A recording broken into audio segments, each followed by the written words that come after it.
حدیث میں نے شروع کی تھی، جو ابتدا تھی، کہ نبی علیہ الصلوۃ والسلام نے فرمایا منافق کی کتنی علامتیں ہیں؟ 3۔ پہلی علامت اذا حدث کذب، جب بات کرے تو جھوٹ بولے، اور دوسری علامت واذا وعد اخلف، جب وعدہ کرے تو وعدہ خلافی کرے۔ اگر لوگوں کے ساتھ وعدہ خلافی کرنا منافقت ہے تو اللہ رب العزت کے ساتھ وعدہ خلافی کرنا ایمان ہوگا؟ وہ بھی کیا ہوگا؟ کفر ہو جائے گا۔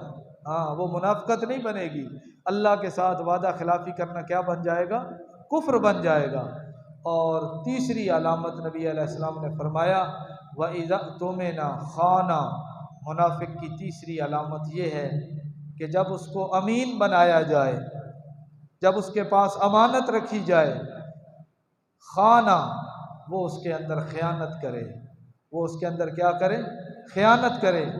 ہم نے اس کا معنی بالکل محدود اور مختصر لیا ہوا ہے کہ آپ نے پیسے کسی کے پاس امانت رکھے، وہ پیسے کھا گیا، ہم کہتے ہیں یہ امانت میں خیانت کر گیا۔ آپ نے کسی کے پاس زمین امانت کے طور پر رکھی، وہ زمین پہ قبضہ کر گیا، ہم کہتے ہیں اس نے امانت میں کیا کی ہے؟ خیانت کی ہے۔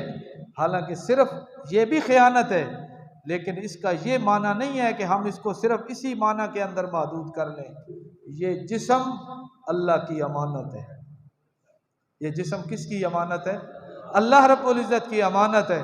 اس جسم کے اندر اللہ نے ہمیں دل دیا، اللہ نے ہمیں دماغ دیا، اللہ نے ہمیں ہاتھ پاؤں دیے، اللہ نے بولنے کے لیے زبان دی، اللہ نے سننے کے لیے کان دیے، اللہ نے دیکھنے کے لیے آنکھیں دی، سوچنے کے لیے دماغ دیا۔ یہ اللہ کی امانت ہے۔ اللہ نے کہا آنکھیں دی ہیں یغضوا من ابصارہم، آنکھوں کو جھکا کے رکھنا ہے، حرام کی طرف نہیں دیکھنا۔ اللہ نے کان دیے، پاک پیغمبر فرما کے گئے ان کانوں سے غلط بات نہیں سننی، گانا بجانا نہیں سننا۔ اللہ نے زبان دی، اللہ نے کہا، نبی علیہ الصلوۃ والسلام نے اللہ سے دعا مانگی، یا اللہ زبان دی ہے تو لسانا ذاکرا، زبان کو ایسے بنا کہ صرف تیرا ذکر کرتی رہے۔ تو جو بندہ زبان سے گالیاں، جھوٹ، گلے، غیبت، لوگوں کی برائی اور غلط باتیں کہتا ہے، وہ سمجھو اللہ کی دی ہوئی امانت کے اندر کیا کر رہا ہے؟ خیانت کر رہا ہے۔ ہاں، صرف کسی کے پیسے اور زمین کھا جانا یہ خیانت نہیں ہے۔ رب نے جو جسم دیا ہے، اس جسم کو اللہ کی اطاعت اور نیکیوں کے اندر لگا کے رکھنا، یہ گویا کہ امانت کا حق ادا ہو رہا ہے۔ اور اس جسم کو اللہ کے حکم کے برعکس استعمال کرنا، وہ بندہ بھی اللہ کی دی ہوئی امانت میں خیانت کر رہا ہے۔ ایک آدمی آتا ہے آپ کے پاس، آ کے مشورہ مانگتا ہے کسی بات کے بارے میں، آپ کے دل میں خیال آیا اس کو میں ایسی بات کہوں گا آگے پتہ چلے گا اس کو نقصان ہوگا، مشورہ غلط دیا مشورہ دینے والے نے۔ نبی علیہ السلام فرماتے ہیں اس بندے نے بھی خیانت کی ہے۔ مشورہ غلط دینا یہ بھی کیا ہے؟ خیانت ہے۔ المستشار مؤتمن، اللہ کے پاک پیغمبر فرماتے ہیں جس آدمی سے مشورہ لیا جائے، مؤتمن، وہ امین ہے، اس کو چاہیے کہ وہ مشورہ لینے والے کو مشورہ کیا دے؟ خیر کا اور اچھا مشورہ دے۔ ایک اور حدیث، مجلس کے اندر چند لوگ بیٹھے ہیں، 2، 4، 5، 10 آدمی بیٹھے ہیں، اس کے اندر کوئی بات ہو رہی ہے، کوئی گفتگو ہو رہی ہے، اور ایسی بات ہے، ایسی گفتگو ہے کہ اس کو باہر نہیں بیان کرنا، اس کا تذکرہ باہر نہیں کرنا۔ تو جو بندہ اس مجلس کے اندر کی ہوئی بات کو باہر جا کے کرتا ہے، اس مجلس والوں کی اجازت کے بغیر، اللہ کے پاک پیغمبر فرماتے ہیں یہ بندہ بھی خائن ہے۔ المجالس بالامانہ، نبی علیہ السلام کی حدیث ہے، المجالس بالامانہ، مجلس امانت کے ساتھ قائم ہے۔ جو بندہ اس مجلس کی بات جا کے باہر کرتا ہے، وہ بندہ اس امانت کے اندر کیا کر رہا ہے؟ خیانت کر رہا ہے۔ اسی طرح نبی علیہ الصلوۃ والسلام نے فرمایا جس آدمی کو اللہ رب العزت نے حکومت، اقتدار عطا کیا ہو اور وہ کسی نااہل کے سپرد کوئی منصب کر دے تو یہ بھی امانت کے اندر خیانت کر رہا ہے۔ اپنی خاندانی یا کسی اور مجبوری کی بنا پر کسی نااہل کو کسی منصب پہ بٹھا دیتا ہے تو وہ بندہ بھی کیا کر رہا ہے؟ امانت کے اندر خیانت کر رہا ہے۔ گفتگو کے اندر بھی امانت کا لحاظ، سیرت و کردار کے اندر بھی امانت دیانت کا لحاظ۔ نبی علیہ الصلوۃ والسلام کو جو مکہ کے لوگ جاء الامین، امانت دار آ گیا، صرف اس وجہ سے نہیں کہتے تھے کہ وہ آ کے اپنے پیسے رکھتے تھے، امانتیں رکھتے تھے اور اللہ کے پاک پیغمبر وہ امانتیں لوٹا دیتے تھے تو آپ امین بن گئے، صرف یہ بات نہیں تھی، بلکہ میرے پاک پیغمبر صلی اللہ علیہ وسلم کی سیرت و کردار، اخلاق و اطوار اور میرے پیغمبر کی گفتگو ایک ایک چیز امانت دیانت پر مشتمل تھی۔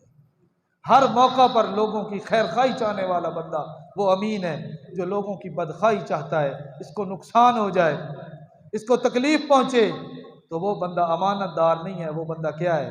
خائن ہے۔ آخری بات، اللہ کے پاک پیغمبر صلی اللہ علیہ وسلم بیت اللہ کا دروازہ ہے، کعبہ کے دروازے کے پاس کھڑے ہیں، فتح مکہ کا دن ہے اور کعبے کا دروازہ بند ہے، تالا لگا ہوا ہے۔ نبی علیہ الصلوۃ والسلام کہتے ہیں آج بلاؤ اس عثمان بن ابی طلحہ کو کہ جس نے ہجرت سے پہلے مجھے میرے لیے اس کعبے کا دروازہ نہیں کھولا تھا۔ ہجرت سے پہلے ایک دن میں نے اس سے چابی مانگی تھی اور اس نے کعبے کا در نہیں کھولا تھا، دروازہ نہیں کھولا تھا۔ آج بلاؤ اسے، میں محمد فاتح بن کے مکہ کے اندر داخل ہو چکا ہوں، لے آئے وہ چابی۔ عثمان بن ابی طلحہ نے کو یقین ہو گیا آج چابی مجھ سے ہمیشہ ہمیشہ کے لیے لے لی جائے گی۔ چابی اس نے چھوٹے بچے کے ہاتھ دے کے نبی علیہ الصلوۃ والسلام کی طرف بھیجی، چابی آ گئی۔ نبی علیہ السلام نے کہا عثمان یاد کر وہ وقت، میں نے تجھے کہا تھا ایک دن آئے گا یہ چابی میرے ہاتھ میں ہوگی اور جسے میں چاہوں گا اسی کو دوں گا، جسے میں چاہوں گا اسی کو دوں گا۔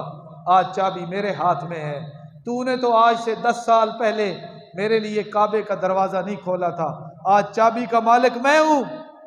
حضرت علی، حضرت عباس کھڑے ہوتے ہیں، اللہ کے پیغمبر چابی ہمیں دے دیں۔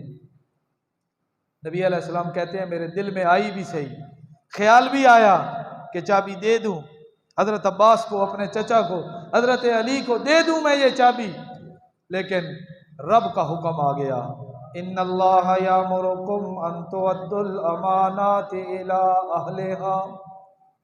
اے میرے پاک پیغمبر ساری باتیں اپنی جگہ پہ، لیکن امانتیں انہی کے سپرد کر دو جو اس کے حقدار ہیں۔ آپ کی خواہش اور مرضی بھی یہ ہے کہ کعبہ کی چابی ہمارے خاندان میں آ جائے، علی کے پاس، عباس کے پاس آ جائے، لیکن میں اللہ کا حکم ہے ان تؤدوا الامانات الی اہلھا، چابی اسی کے حوالے کرو جو اس کا حقدار ہے، جس سے لی ہے آپ نے چابی۔ حضرت عثمان کو اللہ کے پاک پیغمبر بلاتے ہیں اور کہتے ہیں عثمان اللہ کا حکم آ گیا، میں اللہ کے حکم سے یہ کعبہ کی چابی تیرے حوالے کر رہا ہوں، اس لیے کہ میں محمد الرسول اللہ امین ہوں، امانت دیانت والا ہوں، میں خیانت اللہ کی دی ہوئی چیز کے اندر نہیں کر سکتا، میں یہ چابی تیرے حوالے کر رہا ہوں اور ساتھ ہی تجھے خوشخبری دینے لگا ہوں کہ یہ چابی آج میں تیرے حوالے کر رہا ہوں، قیامت تک یہ چابی تیری اولاد کے اندر رہے گی۔ تو امانت دیانت کا بھی کیا کرنا ہے؟ خیال۔ اللہ پاک عمل کی توفیق عطا۔